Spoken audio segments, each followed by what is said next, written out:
Bonjour, nous sommes au Bourget, au pavillon Solutions COP21, et qui est un plateau télé de l'AVER, l'association de promotion des véhicules électriques, qui est partenaire de Solutions COP21 et qui est aussi évidemment actuellement au Grand Palais avec l'exposition jusqu'à ce 10 décembre, ouverte à tous, ouverte au public. Mais ici, on a la chance de dialoguer avec vous, messieurs. Monsieur Pascal Arnoux, vous êtes gérant d'Expertnet et vous travaillez sur ces enjeux depuis longtemps. Vous allez nous l'expliquer. Monsieur Michel Bouton, vous êtes président de PVI. Et monsieur Jérôme Caradano, vous êtes chez Mobivia Group et vous allez nous dire ce qui est là-bas aussi en cours en matière de distribution et de développement de véhicules électriques. Mais avant, peut-être je passe la parole maintenant à Xavier Mongros. Peut-être vous allez nous dire ce qu'est la FBE et ce que vous développez là sur un véhicule peut-être totalement inattendu en matière électrique. Ce sont les bateaux. Quels sont les bateaux électriques? Ils existent déjà? Oui, bonjour. Donc, je suis président de l'Association française du bateau électrique. Nous comptons une quarantaine de membres, dont une petite dizaine de fabricants de matériel ou de véhicules. Les bateaux électriques existent depuis longtemps puisque le premier a été inventé par un ingénieur français qui s'appelait Gustave Trouvé et qui a mis en œuvre son bateau en 1880 sur la Seine, à Paris. Depuis, donc, le bateau avait un peu disparu. Il est revenu sur le marché aux alentours de 1990.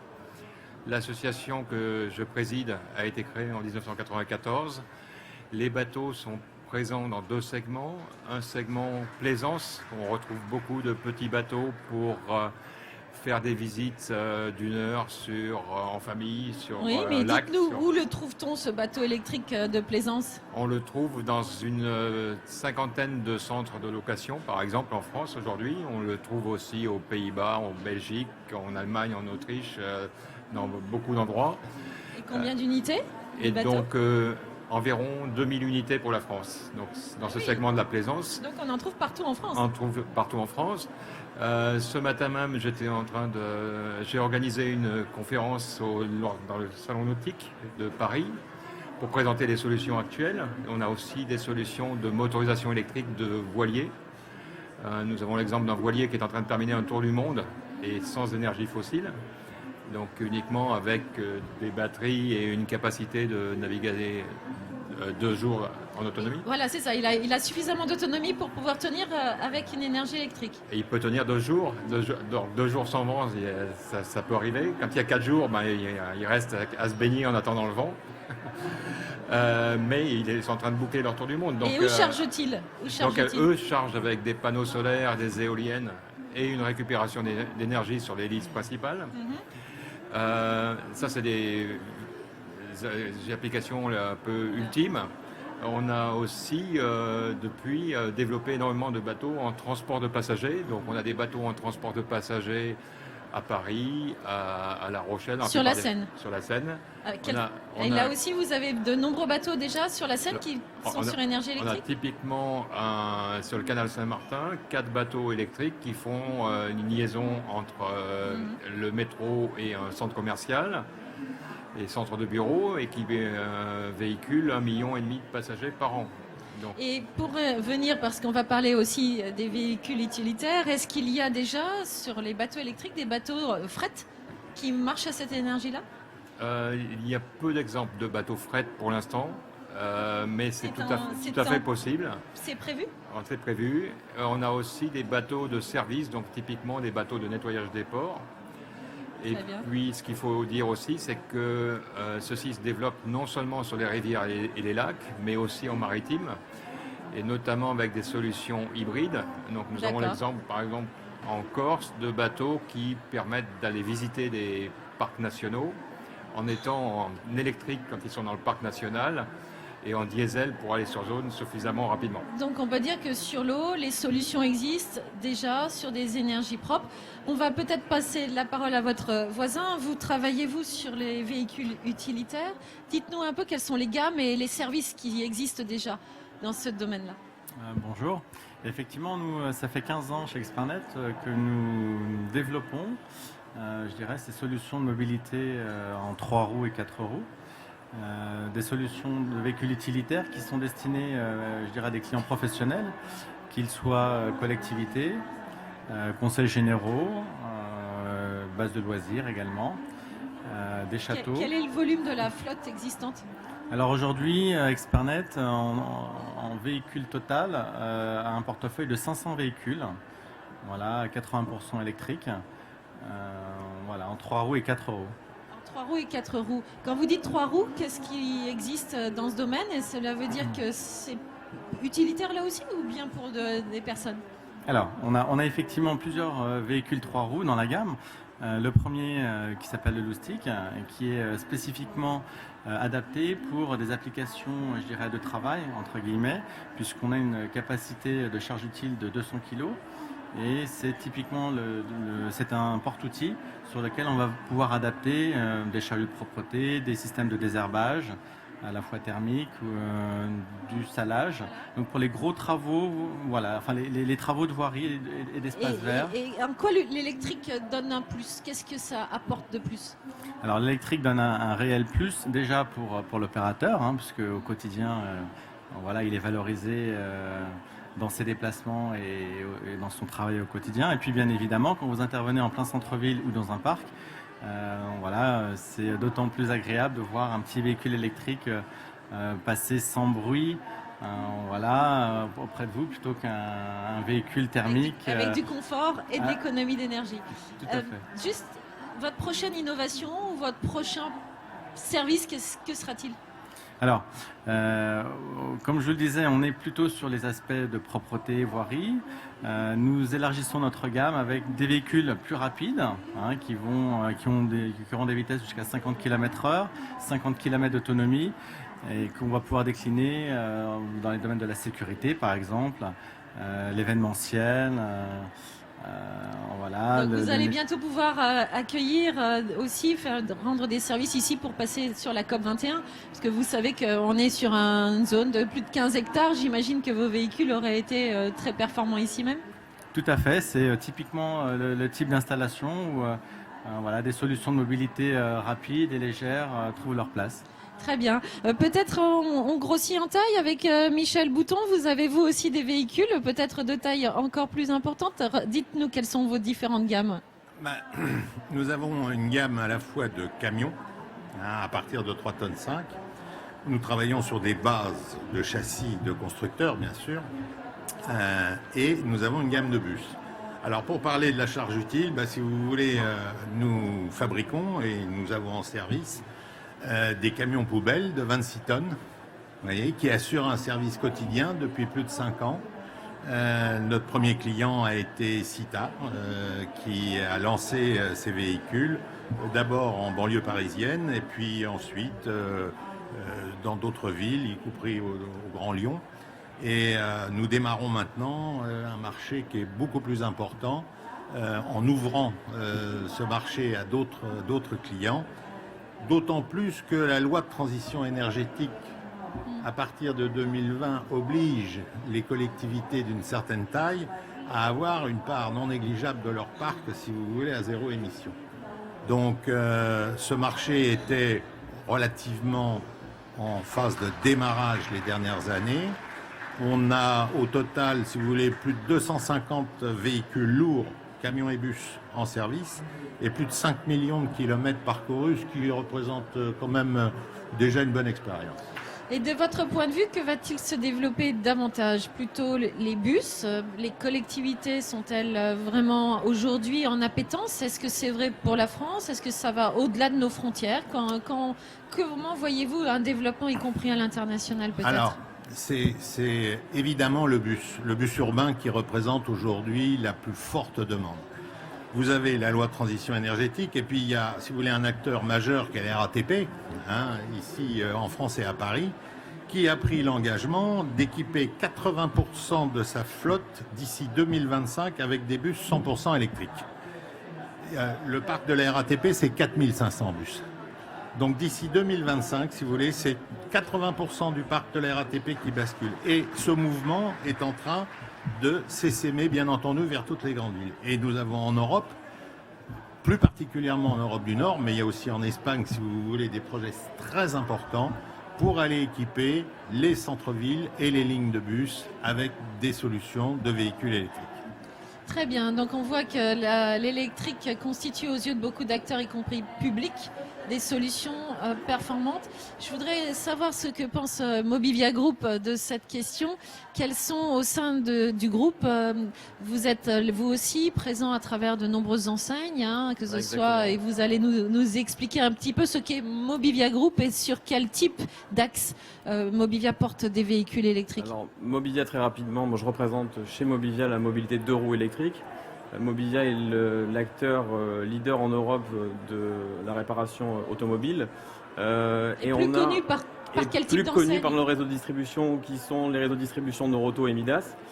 Il y a 5 ans, on a initié une réflexion sur la mobilité électrique et les différentes façons de se déplacer. Et on a lancé dans le réseau Noroto en particulier le vélo assistance électrique. On a rencontré un fort succès sur le vélo assistance électrique depuis 5 ans. C'est un marché qui croît en France de plus de 37% cette année. Et on est l'acteur majeur et leader sur le secteur du vélo assistance électrique. Vous savez ça, en vélo assistance électrique? Aujourd'hui, le marché français, en 2014, on a vendu plus de 78 000 vélos assistance électrique en France. On est sur une tendance pour l'année à venir au-delà des 100 000 pièces. Donc on est le 3e marché aujourd'hui en Europe sur le vélo assistance électrique. Le groupe Mobivia aujourd'hui, sur ses parts de marché françaises, est le leader en volume sur une gamme de vélos assistance électrique qui veut démocratiser la mobilité douce. Donc on propose une gamme de vélos assistance électrique de 379 € sur des batteries plomb et on va jusqu'à 1399 € avec des batteries lithium. L'avantage et pourquoi aller sur ces marchés-là, on a des réseaux de distribution aujourd'hui importants en Europe, on est présent sur plus de 10 pays en Europe et on propose via nos ateliers qui font toujours de la réparation automobile, de la réparation sur du vélo assistance électrique. Donc il y a une vraie volonté du groupe. Donc en fait, là, on s'aperçoit que c'est une chaîne de valeur qui est en train de s'inverser ou de se transformer avec une compétence automobile qui se transfère sur de l'assistance vélo. Elle se transfère pas. En fait, elle est complémentaire, c'est-à-dire qu'on reste toujours sur notre cœur business qui est l'automobile, mais on sait que sur les trajets urbains de moins de 10 km, aujourd'hui, on a plus d'intérêt à prendre un vélo assistance électrique qu'un véhicule, notamment pour la consommation de CO2 et tout ce qu'on connaît là-dessus. Donc c'est pour ça qu'on va dans ces métiers-là et on sait qu'on a une vraie légitimité via notre réseau de distribution et notre SAV pour pouvoir proposer une solution non pas alternative mais complémentaire à l'automobile. Comment aujourd'hui le consommateur, le client, tout simplement le citoyen, quel que soit son âge peut-être, puisque le vélo assistance électrique, ça doit permettre sans doute à des acteurs qui n'auraient peut-être pas pris le vélo de le prendre grâce à cette assistance. Comment est-ce qu'il reçoit cette offre? Comment est-ce que vous sentez qu'il y a aujourd'hui une vraie appétence, une vraie envie? Il y a un vrai engouement, il y a quelques freins qui sont toujours là mais qu'on essaye de désamorcer, comme l'autonomie des batteries, comme les garanties aujourd'hui, qu'on essaie de proposer des garanties de plus en plus longues sur nos vélos assistance électrique, de la réparation. Et puis un vélo assistance électrique, au final c'est juste un vélo, donc c'est remettre aussi le pied à l'étrier à des gens qui se poser la question, ça permet aussi d'économiser sur son budget, ça permet d'être en meilleure santé. Toutes ces notions-là aussi doivent être expliquées au client pour le mettre en cohérence avec son environnement et ses déplacements. Et quelle est sa première des motivations? C'est la question environnementale. On est ici au moment de la COP21.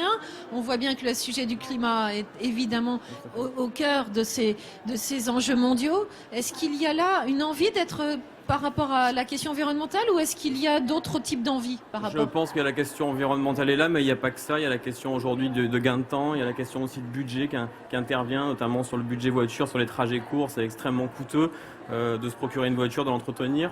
Donc on est sur des solutions aujourd'hui qui peuvent rendre le quotidien des gens un peu plus agréable et sur lesquelles on peut aussi avoir une influence sur leur porte-monnaie en leur procurant quelques économies non négligeables. Donc on y trouve là un bénéfice multiple. Est-ce que c'est le cas, mais monsieur, pour les bateaux, je voudrais comprendre un peu, est-ce que vous pensez qu'aujourd'hui il y a encore des freins au développement des bateaux électriques ou pas? Quels sont ces freins?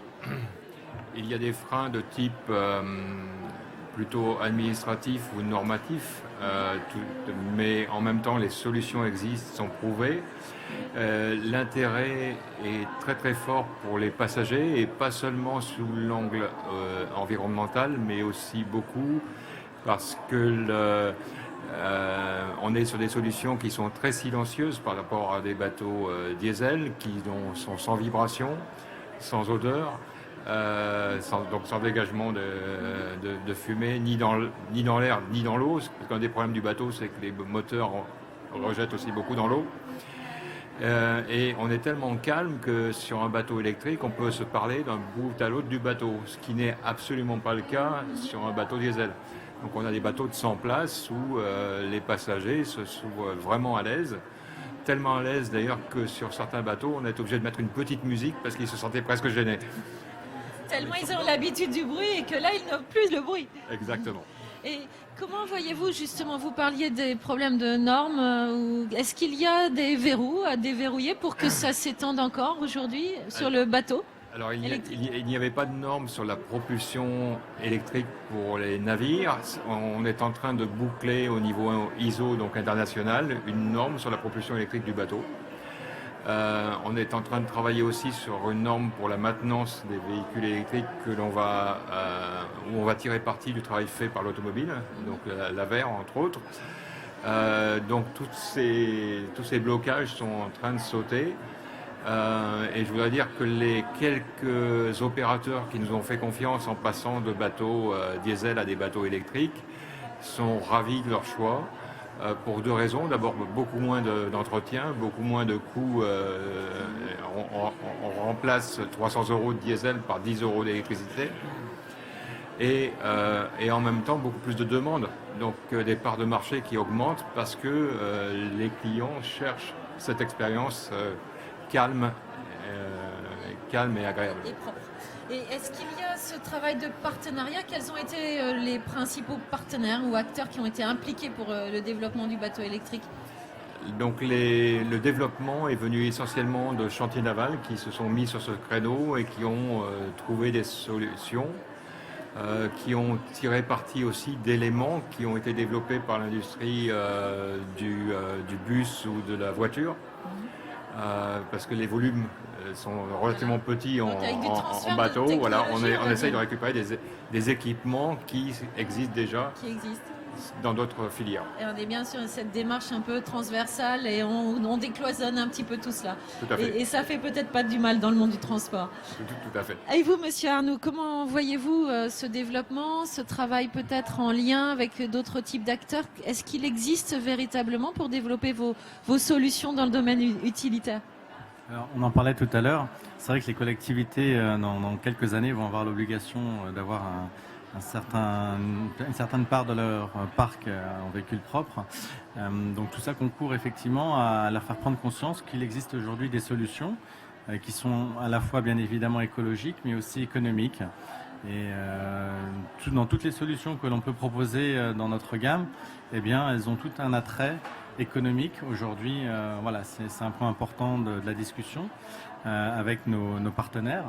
Et que ce soit en 3 roues ou en 4 roues, il y a matière à économie, à utiliser un véhicule électrique au quotidien. Et dans votre dialogue autres avec les collectivités, est-ce qu'il y a des idées neuves, intéressantes que vous tirez ensemble par rapport à tel besoin, tel usage? Comment ça se passe, cette innovation collaborative, si on utilise les mots qui vont bien aujourd'hui?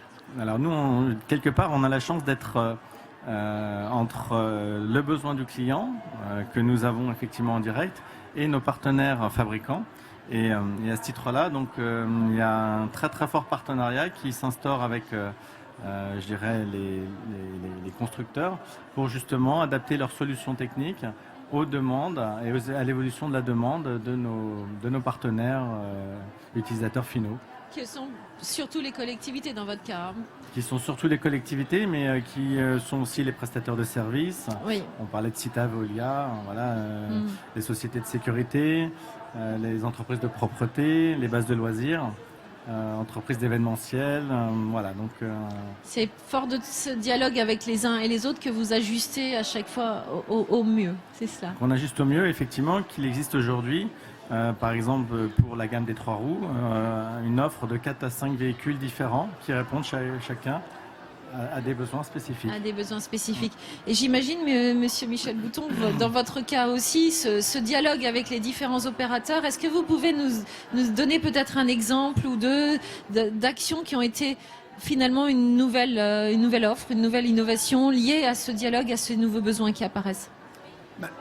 Les opérateurs sont nos clients, donc nos véhicules, si vous voulez, sont utilisés tous les jours.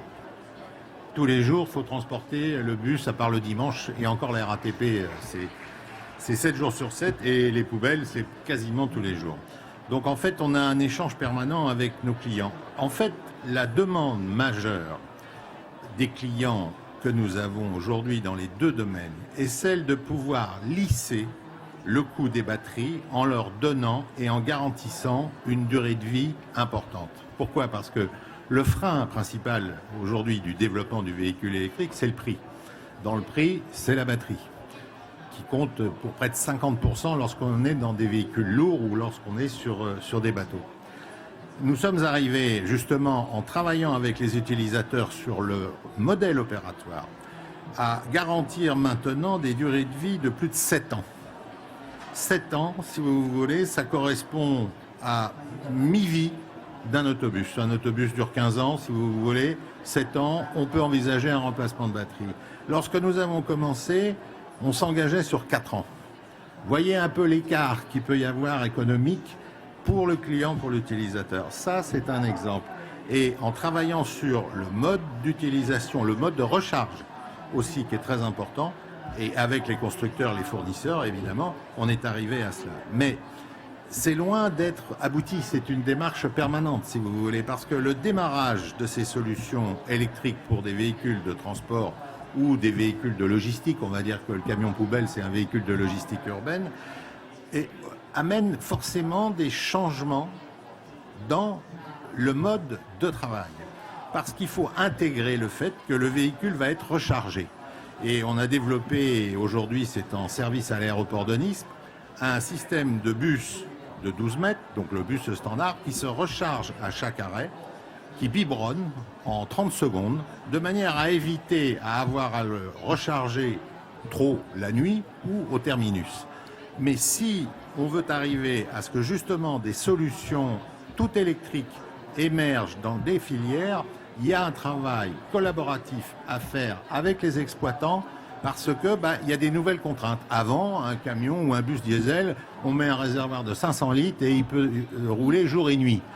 Un véhicule électrique, si vous voulez, à part notre solution Watt, il ne peut pas rouler jour et nuit. Ça veut dire qu'il faut travailler aussi le mode d'exploitation.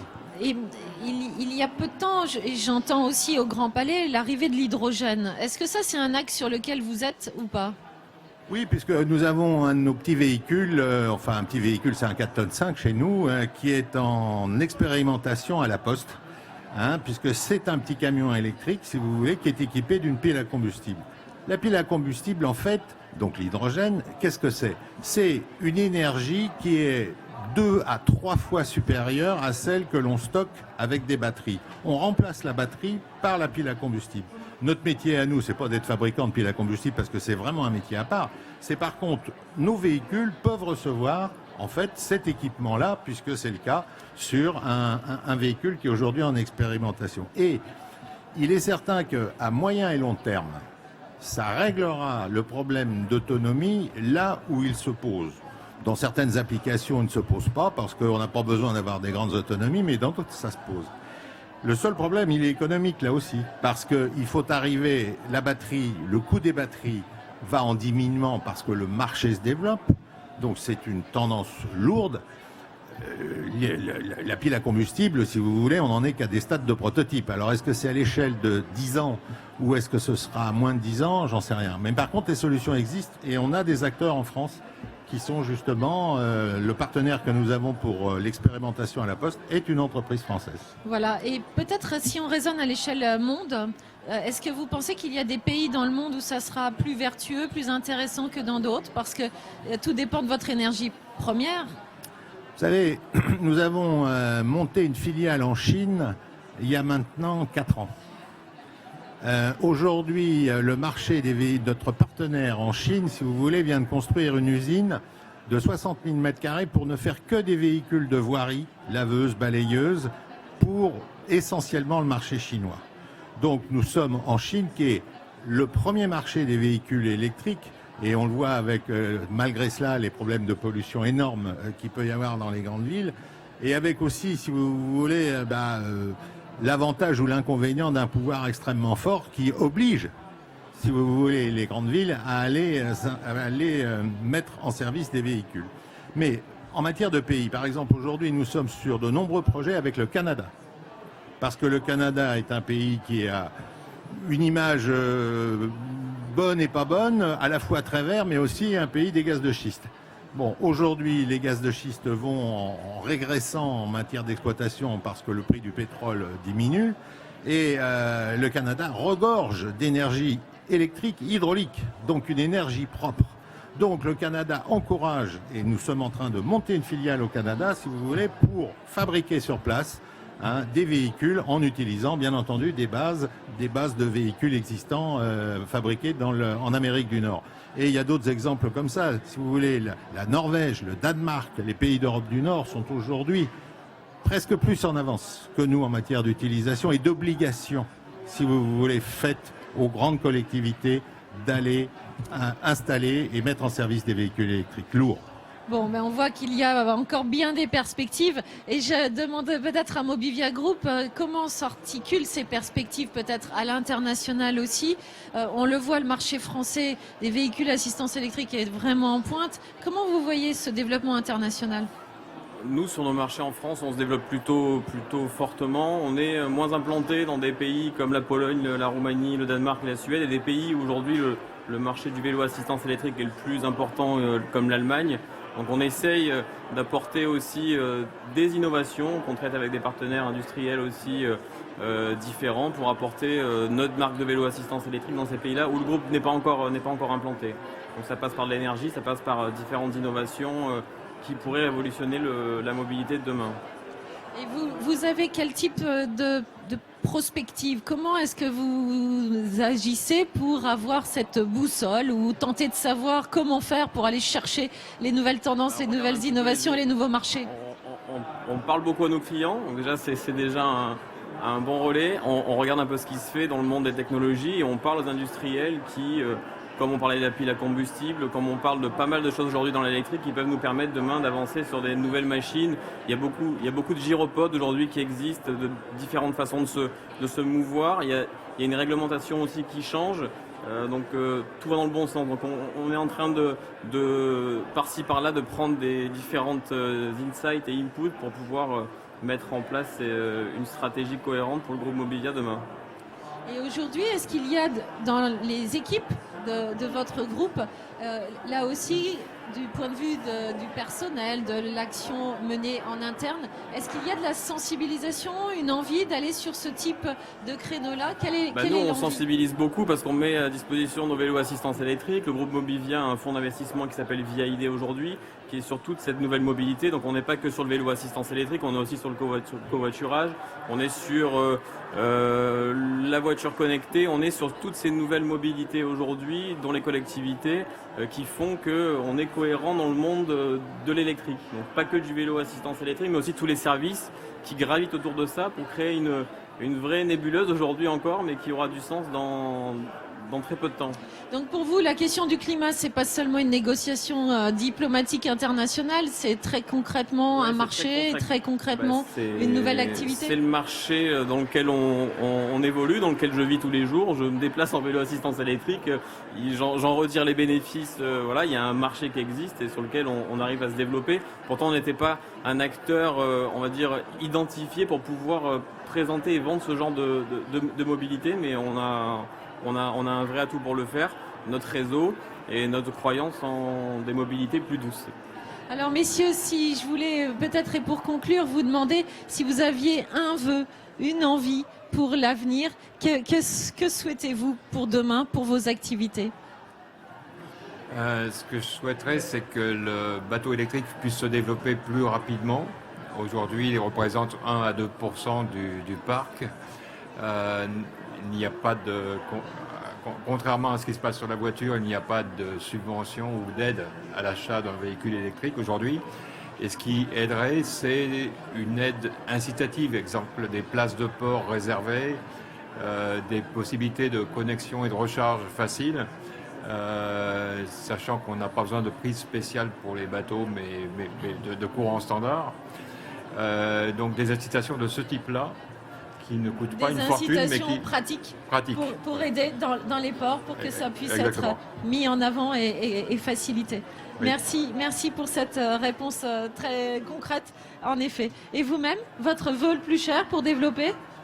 C'est effectivement continuer le travail au quotidien qu'on peut faire, l'information qu'on peut apporter aux décideurs, en leur prouvant encore une fois que je dirais, ils ont tout intérêt à passer à des véhicules 3 roues et 4 roues en mobilité légère sur de l'électrique plutôt que de rester sur du thermique. Et aujourd'hui, ça a tout son sens et demain, ça l'aura encore plus. Merci à vous. Et Monsieur Bouton ? Je serais, dans l'ordre, je serais assez d'accord avec vous parce qu'en fait, il y a 0 subvention pour acheter un camion poubelle électrique qui a à peu près 5 fois l'énergie embarquée d'une voiture électrique. 0. Pareil pour un bus. Mais en fait, je dirais que le plus important, c'est peut-être pas ça. Le plus important pour nous et pour moi aujourd'hui, c'est que les organismes et banques se jettent à l'eau pour le financement des batteries. Parce que aujourd'hui, vous avez des grands constructeurs, type Renault, qui vont aller vous louer la batterie parce que c'est Renault qui a la capacité de pouvoir le faire. Il y a des tas d'acteurs qui sont des PME ou des PMI dans le domaine du matériel électrique, y compris pour les bateaux. Et il faut pouvoir convaincre les financiers de dire, mais écoutez, une batterie moderne, les batteries des générations actuelles, qui ont des durées de vie avérées, eh bien, vous pouvez les financer avec nous parce que ça aidera au développement. Et croyez-moi que c'est difficile d'aller les convaincre. Donc, plutôt qu'une subvention, travailler avec le monde de la finance, le monde de la banque, pour qu'ils s'engagent avec vous sur ces nouveaux marchés, nouvelle économie, en fait.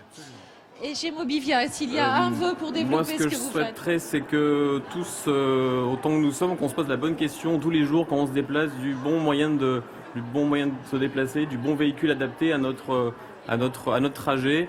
Et si vous avez l'occasion, vous avez entendu parler du vélo assistance électrique, pour en être convaincu, il faut l'essayer. Donc pour l'année 2016, essayez un vélo assistance électrique, vous serez convaincu de son efficacité.